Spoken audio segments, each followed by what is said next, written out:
Hello, everybody. Welcome back to the Addra Insider Podcast. We're trying another different format here today. We're on a Zoom call, and that is because we have a special guest joining us all the way from Kenya. Today we have the former Executive Director of ADRA Canada, who is now the Country Director of ADRA Kenya, James Assalford. Many of you may remember James. He has been a very familiar face around Canada for many years, and we're very excited to have him on the call today. So, hello, James. Nice to see you. Good to see you and all of you on this call and everyone who's watching.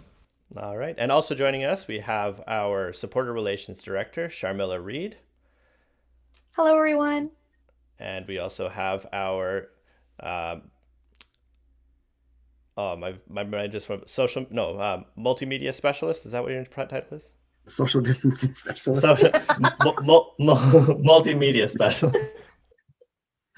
Yes. Hi, everyone. Good to be here with you. All right. So that's Frank Spangler, our multimedia specialist. All right. So we'll get started with James. Let's have a catch up with you. It's been a while. You left Canada. What was that? 2018. I'm starting to lose track of my years now. So I think we blame everything on COVID right now, but yes, came out here at the beginning of 2019. Okay. All right. And you are now the country director. And what brought you back to Kenya? I'm just curious to get that out.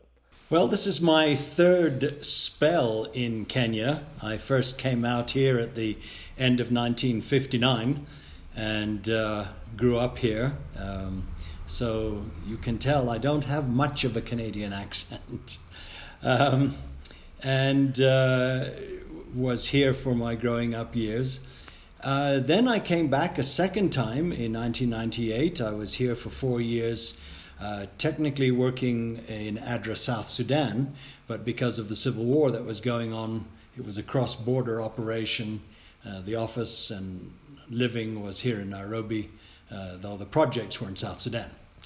And then this is the third time to come back at the beginning of 2019. So it's in many ways lots of déjà vu, reconnecting. Many things are familiar, although lots of things are not. So it's home for you, essentially. Kenya is. Yes, in many ways. Of course, in the intervening years, the country has developed. Many things have changed. And sometimes I am very conscious of not being a Kenyan anymore, if I ever was. And I know you do like the cold. It is a winter day here. It's not too bad. It's -6. So how are you enjoying the weather there?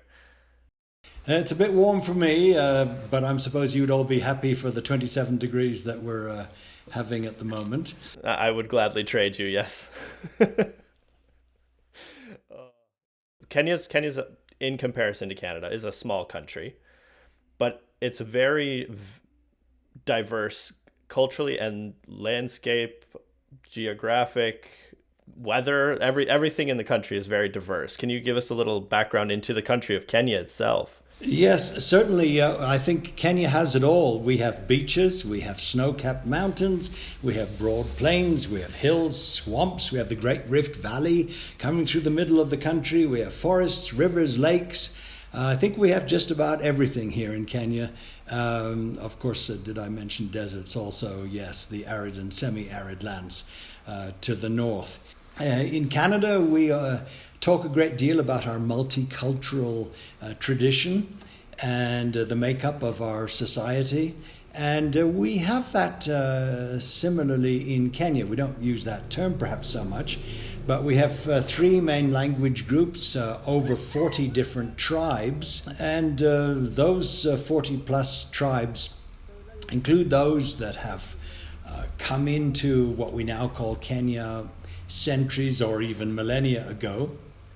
And then also those that came in the last century or so as a result of the colonial experiment that brought others into the country and who have remained and who are citizens of this country.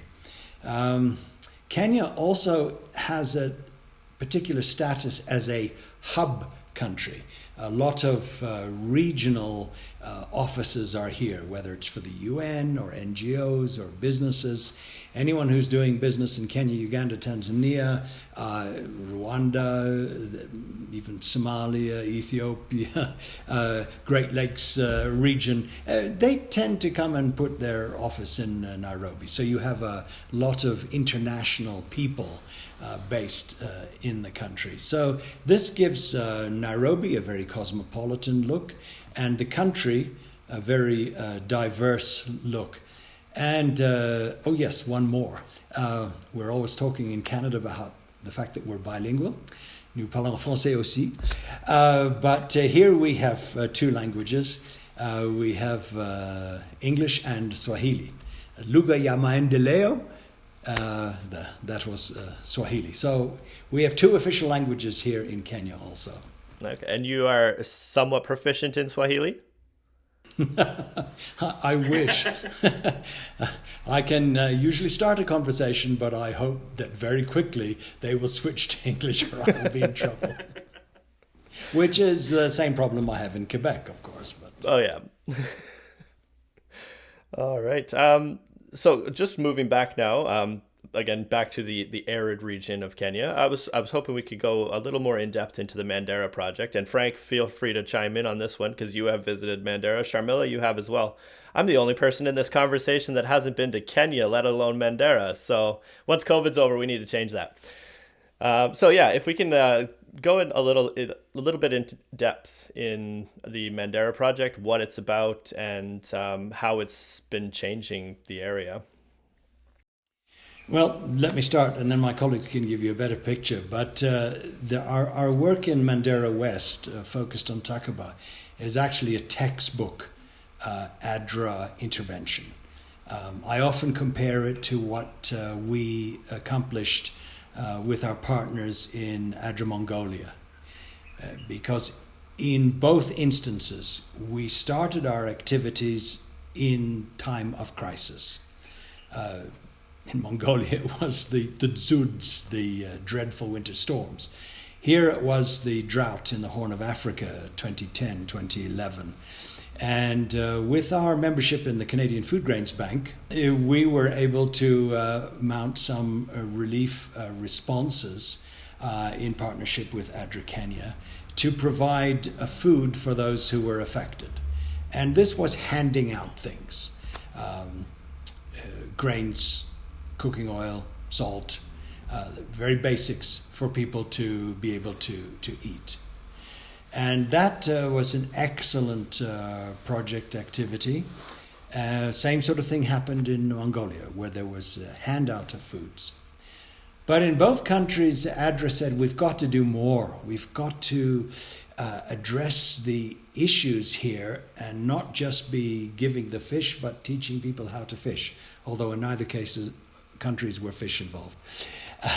In Kenya's case, we had these nomadic peoples who, without much regard to political boundaries, would be wandering around between Ethiopia and Somalia and Kenya. They had their goats. They did not grow crops, didn't really know what vegetables were. It was strange to them.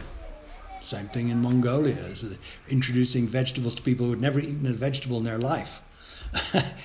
And so we started kitchen gardens up in northeast Kenya, helping people to, with a minimum of wastewater from their kitchen area, growing food and changing the culture and the nutrition and everything else as a result. This meant that people moved from the, one maybe meal a day, especially with the goats having been lost in the drought, to the place where they were growing enough food in each family plot to have 3 meals a day.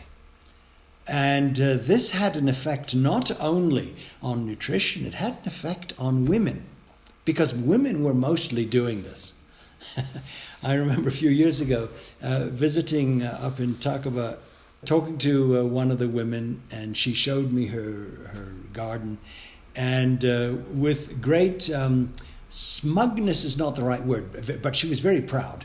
She said that she had sold some of her vegetables to foreigners. She didn't mean foreigner like me. She meant Kenyans, but people who came from outside of her area. And she had earned 800 shillings. Now, that may not sound too understandable to you. If I said $10, still wouldn't sound very much. But this was the first money she had ever had in her life. Money in her hand. Maybe she had touched money before. You know, the husband had given her something and told her to go to the shop, come back and give her the change. But this was her money. So the transformation that brought to women in the community to be able to have their own money. Of course, I had to ask her what she did with the money, and she said she bought some textbooks for the children to go to school. She bought school uniforms so that they could go to school. The project, again, moved out of purely an agricultural thing to empowerment of women. And that made a profound effect on the local community because women look after families. And that was important and is important. And the project has continued to this day, looking at other issues, helping the farmers to grow fodder. Previously, they used to take their goats every year into Ethiopia or somewhere to try and find pasture. But now Addre's project is helping them to have water catchment areas, growing fodder, doing things to make sure that the benefits of the change occur there in the community. Frank and Chamila, is that what you saw, or did you see other things? Yeah, as I remember my visit there, the big impression that I had was the hospitality of the people and how grateful they were for the work that we had been doing there the last 5-6 years. And I get that almost everywhere I go, but it was unique here when I heard them talk about their attitudes when we first arrived and how they were very suspicious about this Christian organization that wanted to come in and into their community. And I think that they might have been afraid that we would try and convert them to Christianity. But after 5 years of serving and working with them and helping them without any attempts to share biblical messages, they, start to wonder, well, they must really love helping people just for helping people's sake. And the open arms that I received when I visited the community was just wonderful. They told me over and over again how much they appreciated it. Now, James, I've been hearing that there's some conflict or potential problems up in that area. How are things going right now? Yes, we have some serious security issues at the moment. 2-3 weeks ago, we had to pull a couple of our staff out of Takaba, bring them back to Nairobi because the situation was so serious. We could not be confident that they would be secure. Even in Takaba itself, in the ADRA office. They went back yesterday, and we talked to Patrick, the project manager, this morning, and we're monitoring the situation carefully to see what is the appropriate way to engage. This is not the community's fault.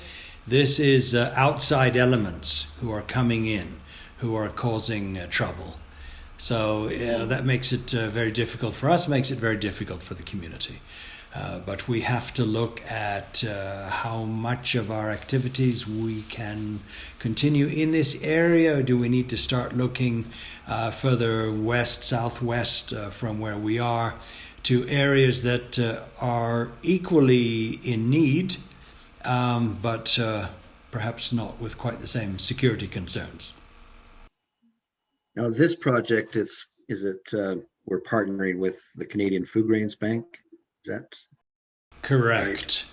Right? But we're hoping, in consultation with your good colleagues there in the ADRA Canada office, that we might get a new project that will pick up where we are and carry on with significant funding coming from Global Affairs Canada, the Government of Canada, and of course your supporters who are watching this podcast.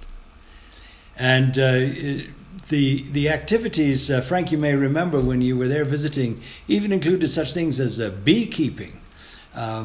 Yes. Yeah, people who had nothing to do, and all of a sudden they can earn a significant income from hollowed out logs. Yes, the hive that I visited was run by the youth group of guys, men in the village, and they were just beaming with pride as to I think they had, from just the one tree that we were filming under, I saw about 8 hives up in the tree. And I think that was just one of the trees that they were working with as a group. And they were selling their honey. They were so proud that, just like you mentioned, the lady now has money in their hand from something that they had done. And that was new to them, and they were thrilled. Now, do they sell the honey locally, or are they able to ship it? Where are they selling the honey? Who are they selling the honey to? Their preferred market is Nairobi and of course the big cities of Mombasa and Kisumu and so forth, because honey fetches a good price, especially if it's genuine honey, not sugar water with a label stuck on the jar. So that is the preferred market. Okay. So, James, I think we also heard that for the very first time, a bank was going to open in that area. Yes, I think we can legitimately take some credit for this. As the economy has improved, the government has also invested in infrastructure. There is now a cell phone tower, so you can use your cell phone there, get internet and so forth. And a bank has, I don't remember which one, but has opened a branch there. So this helps in their whole banking system, but also because of the cell phone tower. Kenya is very advanced in mobile money. Maybe we're one of the leading countries know how to use this. We call it M-Pesa. There are other versions of it. M-Pesa, M for mobile, and Pesa just means money. And this is a way of sending money through your phone, having money on your phone. So if I wanted to send money to you, I could just dial from my phone and you get it instantly. And it's on your phone. Now you can use it. You can go to the market. You can buy goods, services, anything. So having the cell tower there means M-Pesa is being used. That leapfrogs over institutional banking and puts banking services in the hands of everyone who's got a phone. And I don't know if I've ever met yet anyone in Kenya who doesn't have a phone yet. It seems that they have really taken off. It might be a very simple mobile phone without all the fancy gadgets and applications that we have on our smartphones. But still, it can run M-Pesa, mobile money. And that makes a big difference when you can move money around and when you can make purchases and things like that. Traditionally, you had to go to a bank, and if you weren't allowed to use a bank, so that's been very helpful. Yeah, I was surprised when I visited you there. When we filled up with gas, you just gave them your M-Pesa, right? Yeah. Paid. There's a number on the gas station. You just type in that number. How much do I owe? So much. Press enter. Put your PIN in. It's done. And on their phone, it suddenly went ding. They had received the money. My account was debited, of course, and it works very fast and very well. And since COVID pandemic, of course, the government is trying to encourage contactless economic transactions. So plastic if you have it, but M-Pesa with your phone even better because nobody touches anything. Sometimes I wish we had that here, so I just didn't have to bring my wallet. I hate carrying my wallet around, so that's such a nice option. Moving forward, what is Addra Kenya's plans within the next year, 2 years? What kind of projects are you looking into? We are hoping that the project that I mentioned earlier from ADRA Canada, with Government of Canada funding and support from your constituency there, if we're able to get that, that will be a 5-year project, which will be a great blessing to the communities in which we're hoping to work. And of course, it'll also help to keep our lights on. And our doors open for the services that are needed, accounting and IT and all the other support functions that come, especially because we operate legally and therefore as a registered charity in Kenya. We make sure that we do everything in the right way. So that we can be audited every year, and we are audited every year, and that all our registrations and everything are intact. All that, of course, those support costs have to be covered. So apart from that, we continue to pray that there will be others who will find it in their hearts and in their portfolios to come and help partner with ADRA Kenya. Do you two have any more questions for James? James, you and I have many times visited a project that Canada got started there in Kenya back early 90s, where we're helping children with disabilities. Can you tell us what's happening today in that program or that project? Yeah, this is one of our Canadian-Kenyan success stories, isn't it? Back from the early 90s, as you said, when a Canadian was involved, Ken Hill, I believe was his name, in starting an initiative that addressed those with disabilities. And this project, we found, was, like many ADRA projects, the longer it went on, the success story became bigger. Just as we mentioned earlier, the Mandera food security, it was years in activity, but then people got the idea of what to do and they took off with it. We referenced Mongolia earlier, and again, hundreds of thousands of people in Mongolia are eating vegetables now because of what ADRA started in their communities. But that happened over a period of many years. And it's always great when we can get funding that's more than just 6 or 18 months, but goes on for 5 years or 10 years, because then you can change people's culture. Frank, I wonder if you remember the story where we were visiting in a village, and the family was telling us, they showed us their child with disabilities, and they had some poles up so that the child could do exercises, and they said how they were happy now they were able to do the physiotherapy, and the ADRA people and the government people came and gave them assistance, and they were no longer ashamed of their child. Frank, you and I left. We heard the next day, or maybe a couple of days down the road, that the very next home, unbeknownst to anyone, had a child with disability locked up in the back cupboard.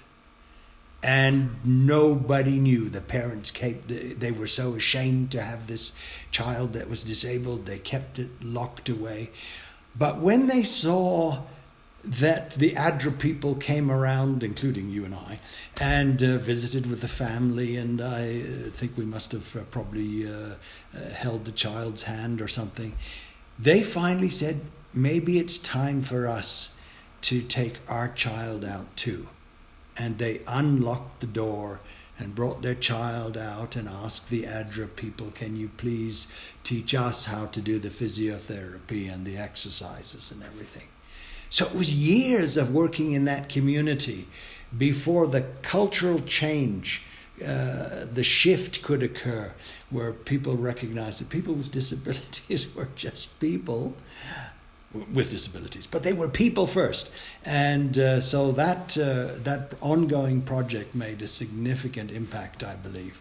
And part of the project was not only working with the community, but working with local government officials, so that when the project stopped, which it did, the funding eventually came to an end. There were mechanisms within the community to continue the good work. Local government officials, community workers were now empowered, they understood, they were able to continue the change. And I think that is so often a picture of what we try to do in ADRA. We don't try to be in a place forever. We partner with the community. We try and give them the tools so that they can make a difference ultimately for themselves. With fond memories of ADRA, as you mentioned, Frank, when you went to talk about, they said, thank you so much for coming. You made a difference. But it's also very nice when people say, we don't need you anymore, in the nicest possible way, because we've been able to affect that change. The community is resilient now and able to move on. And that allows ADRA to move to other communities that need assistance. Well, I wanted to hear more about the sand dams because I remember when I started, that was one of the things that I found the most fascinating. Yes, and I remember that years ago Frank did some good videos, which hopefully are on the website still, that talk about sand dam technology, that some of the Canadian Food Grains Bank partners in Kenya and elsewhere, perhaps, I don't know if you were in Somalia also, Frank, have introduced. The technology is very simple. We get, as in other countries too, but here in Kenya we get these flash floods. The water rushes down the riverbed and disappears. And the benefit is very short-lived. So by building simple concrete dams across the riverbeds, these dams soon fill up behind them, upstream, with all the sand that gets washed down. And thereafter, when the rains come and the water rushes down, it fills up behind that dam. And because of all the sand, the water is trapped and it doesn't evaporate. It's there. And you can now either dig holes in the sand to access it, or better, at the bottom of the very simple dam, you have a tap or a faucet, which you can turn and water will come out because it's all behind there. And you can let it out to get water for your goats or to carry for your garden or whatever. And this helps to retain water in the aquifers, makes sure that water is available.